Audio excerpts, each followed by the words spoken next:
L. Ron Hubbard, the founder of Scientology, wrote a series of policies in the early 1970s called the Public Relations Series.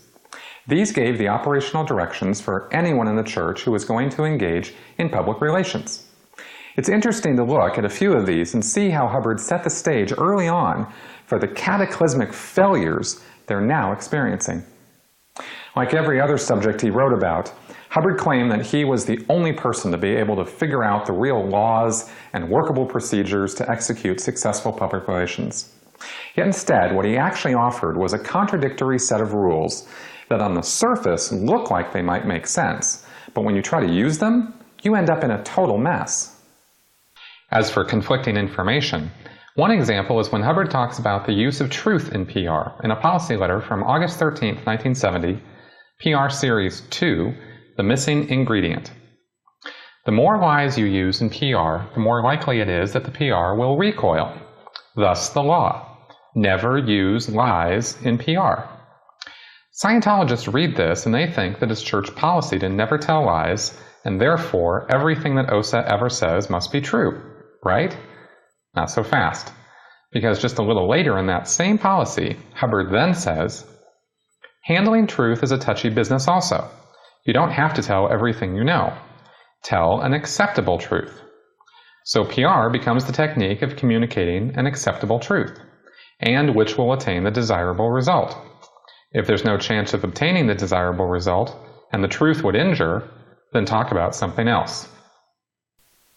In PR Series 16, PR Texts, Hubbard even faults a PR textbook because it continually advises frankness with the press to a point where PR, using that, could easily create situations of out-PR.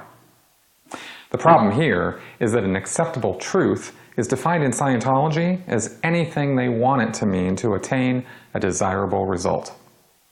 Help us to understand something about the church, and this is what this group Anonymous is protesting. They claim that the church separates family members, and there is this practice of disconnection, where if you're a member of the Church of Scientology, to the best of my understanding here on this issue, because I'm not a member and I don't fully understand it, but if you're a member of the Church of Scientology and someone in your family or a friend or your spouse is skeptical or critical of the Church of Scientology, you are supposed to disconnect yourself from that person. And Jenna Miscavige Hill, who is a niece of the church's leader, David Miscavige, says that happened to her, which is the reason she left the church a couple of years ago, and she now has a website bringing together former members of the Church of Scientology to talk about issues like this. Well, I mean, first of all, this is a perfect example of how the internet turns things and twists things. There's no such thing as disconnection as you're characterizing it, and certainly you have to understand. Well, what is disconnection? Scientology is a new religion. You have the majority of Scientologists in the world, they're first generation, so their family members aren't going to be Scientologists and this kind of thing, and Scientology absolutely mandates, and it's really part of the code of being a Scientologist to respect the religious beliefs of others. So certainly someone who's a Scientologist is going to respect their family members' beliefs. And what is and we consider family to be a building block of any society. So anything that's characterized as disconnection or this kind of thing, it's just not true. There isn't any such policy that in the church that's dictating who people should or should not be in communication with. You know, it just doesn't happen.